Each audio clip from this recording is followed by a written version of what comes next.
Arne Slot faces Ibrahima Konate decision as Liverpool consider ripping up midfield. Mark Guehi issues update after Liverpool £35 million transfer collapse. I definitely feel it. Kenny Dalglish tells Florian Wirtz the one thing he needs to do at Liverpool now. Now let's hear the details. Liverpool suffered back-to-back defeats for only the second time under Arne Slot when they were beaten 1-0 at Galatasaray on Tuesday evening in the Champions League. The only goal of the game came in the 16th minute when Victor Osimhen scored from the spot after referee Clement Turpin had adjudged Dominik Szoboszlai to have fouled Barry's Alperi Yilmaz. Arne Slot's side now face another major test of their Premier League credentials when they travel to Chelsea on Saturday evening. And here we look ahead to the changes Slot could make when his team are next in action. Another poor performance from Ibrahima Konate is prompting the very real possibility of the Frenchman being benched with Joe Gomez instead coming in at centre-back alongside Virgil van Dijk at Stamford Bridge. With Giovanni Leone out for the season, the only other player who could realistically start in the role is Wataru Endo, although Ryan Gravenberch has had spells in the position already this campaign. Dominik Szoboszlai was again at right back in Galatasaray with Jeremy Frimpong pushed up into midfield and Connor Bradley benched. All three will come under consideration in the position with Slot still not having settled on a preferred choice. Milos Kerkez was among a number of Liverpool players to be below par and is under pressure from Andy Robertson at left back. And with Alisson Becker injured for the foreseeable, Georgi Mamardashvili is now the first-choice goalkeeper with Freddie Woodman his understudy. Jones to stay? The midfield continues to be a cause for concern for Slot having misfired again in Istanbul. The only consistent presence has been Gravenberch, and he will be expected to start against Chelsea. Liverpool otherwise have options. Alexis Mac Allister's underwhelming cameo at Galatasaray highlighted he remains some way short of full fitness, and Curtis Jones could be favourite to continue after a decent showing in Istanbul. Szoboszlai and Endo are alternatives, while 18-year-old Trey Nyoni is still to make his Premier League debut. In the number 10 position, Florian Wirtz continues to adapt to his new surrounds, with Szoboszlai the most obvious other option, although Jones can also play in the role. Ekitike blow. The injury that is likely to sideline Hugo Ekitike means Alexander Isak is almost certain to lead the line against Chelsea, especially with Federico Chiesa having been absent in Turkey. Mohamed Salah will be expected to replace Frimpong on the right flank, while the only competition for Cody Gakpo on the left at present is teenager Rion Gumaha. Jadon Danns suffered a hamstring injury with the under-21s last weekend and remains out. Mark Guehi issues update after Liverpool £35 million transfer collapse. I definitely feel it. Mark Guehi insists his sole focus is on Crystal Palace after seeing a transfer deadline day switch to Liverpool collapse. The England international had agreed to join the Premier League champions in a £35 million deal last month. But Palace pulled the plug after they were unable to find an adequate replacement, leaving Guehi's dream move in matters. But despite his disappointment, the 25-year-old has continued his fine form for the Eagles, who beat Liverpool on penalties in the Community Shield and then 2-1 in the Premier League on Saturday to stretch their club record unbeaten run in all competitions to 18 matches. However, Guehi's future looks set to be away from Selhurst Park. His contract runs out at the end of the season and he is not expected to sign fresh terms. The Reds remain interested in his signature, but their stance following deadline day was they had no plans to revive the deal in the January transfer window. Whether that is still the case following the devastating injury suffered by Giovanni Leone remains to be seen. But ahead of Palace's Europa Conference League clash at Dynamo Kiev on Thursday, Guehi was quizzed in the pre-match press conference about the blocked move to Liverpool. "I don't have much to say, to be honest," he said. "I'm focused on playing football and playing for this club. But to the fans, I want to say, thank you very much for your support. I definitely feel it." Guehi, who will captain the FA Cup winners in their first ever fixture in a major European competition against Kiev, added, "It's something I don't think of at all.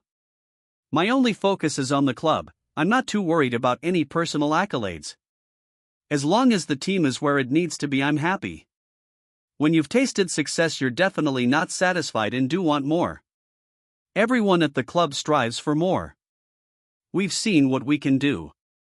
If we keep our heads down, hopefully we can have many more opportunities." The Reds submitted an initial offer of £35 million to Palace 2 days before the transfer window shut with a 10% sell-on clause.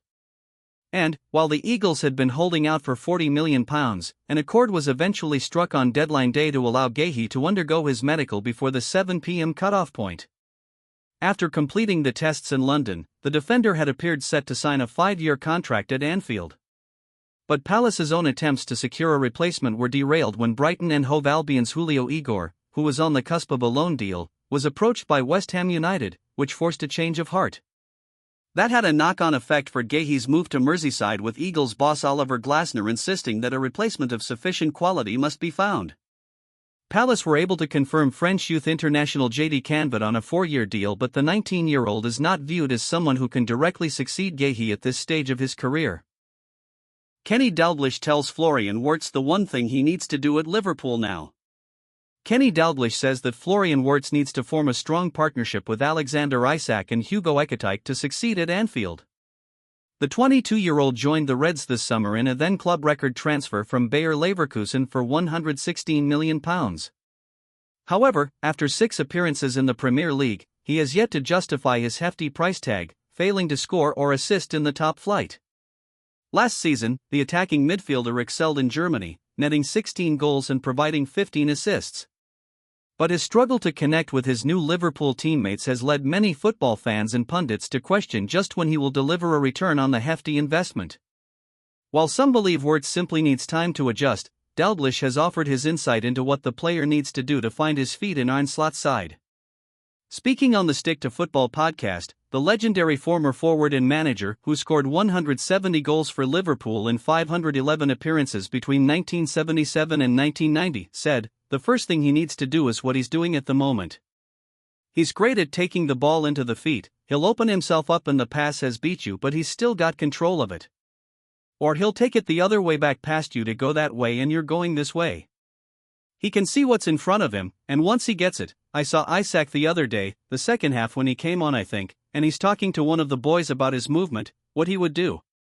And the boy is sitting and listening to him, and once they get on the same wavelength, by the way, that wee fella, he could open a can of soup." When Dalglish was asked about how quickly it took him to develop a similar understanding with Ian Rush during his playing career, considering their remarkable partnership in the 1980s, he responded, "It could happen right away. For Rushy, it was training for us. We did it in training, so that's where you learn it first, isn't it? I told him, Rushy, if there's a space there just leave it, I'll play it and you go for it. Simple." It comes after Jamie Carragher's recent brutal critique of Wirtz, as the pundit scrutinized Wirtz's start to life at Liverpool. After the 1-0 Champions League defeat to Galatasaray on Tuesday night, he told CBS Sports, "I'm not watching a top team. Liverpool are not playing football, they are playing basketball. And I told Arne Slot this on the first game of the season against Bournemouth. They obviously have a fantastic manager. Liverpool last season were a top team, but also a workmanlike team, which they've sprinkled a bit of stardust on in terms of the transfers they have brought in. And they haven't gained anything going forward, but they've lost a lot defensively. I think for the manager now, he now needs to really earn his money. He did last season, by winning the Premier League, but there are few problems he has got to fix. It will be really interesting how he does about it, because he spent a lot of money on certain players. Right now, the balance of the team is not right, and the obvious one that stands out is Florian Wirtz, who is just not at the races at all. He's a young boy, coming to a new league, and has plenty of time to go. But right now, he needs to come out of the team, Liverpool go back to what they were last season, and try to build some confidence and some stability. Right now it looks like a mess. Wirtz will be hoping to make his mark when Liverpool head to Stamford Bridge to face Chelsea on Saturday evening, following consecutive defeats to Crystal Palace and Galatasaray. While the Reds currently sit 2 points clear of Arsenal at the summit of the Premier League table, they'll need to turn fortunes around quick if they're to successfully defend their crown. Alisson Becker injury hint dropped as Liverpool wait on scan results. Liverpool goalkeeper Alisson Becker is facing an extended spell on the sidelines after he was left out of the latest Brazil squad. Alisson was forced off before the hour mark when picking up a hamstring injury running back to make a save from Galatasaray striker Victor Osimhen during the Reds' disappointing 1-0 Champions League reverse in Istanbul on Tuesday evening. Liverpool boss Arne Slot later admitted it was 99.9% certain the 33-year-old would miss Saturday's Premier League visit to Chelsea. The 29 million summer arrival Georgi Mamardashvili, who replaced Alisson from the bench in Turkey, is on standby to make his Premier League debut. Alisson will undergo scans on Thursday to ascertain the extent of the damage, having had lengthy spells out in each of the last 2 seasons due to hamstring problems. And he has already been omitted from the Brazil squad for their forthcoming friendlies against South Korea and Japan. A serious injury to Alisson would be particularly poor timing for Liverpool given a run of testing matches after next week's international break. They return with a home clash against bitter Northwest rivals Manchester United on October 19, and over the following 3 weeks play Aston Villa at home and travel to Brentford and Manchester City in the Premier League, are at Eintracht Frankfurt and home to Real Madrid in the Champions League, and entertain FA Cup holders Crystal Palace in the League Cup. When he sprinted back, he felt something, Slot said of Alisson after the defeat to Galatasaray. I cannot tell you because I am not a physician, but normally when a player sprints back and feels something and goes to the floor and doesn't come back to the pitch, which by the way they did 112 times being injured and coming back on the pitch without any pain, but our players don't do this. So if one of our players is on the floor 9 times out of 10, I fear the worst, and with the worst I mean he cannot continue, and that is what happened with Alisson. He will not be able to play Saturday, that is 99.9%, sure, I have already said 100. Slot will give an update on Alisson's fitness at his pre-Chelsea press conference at the AXA Training Center on Friday.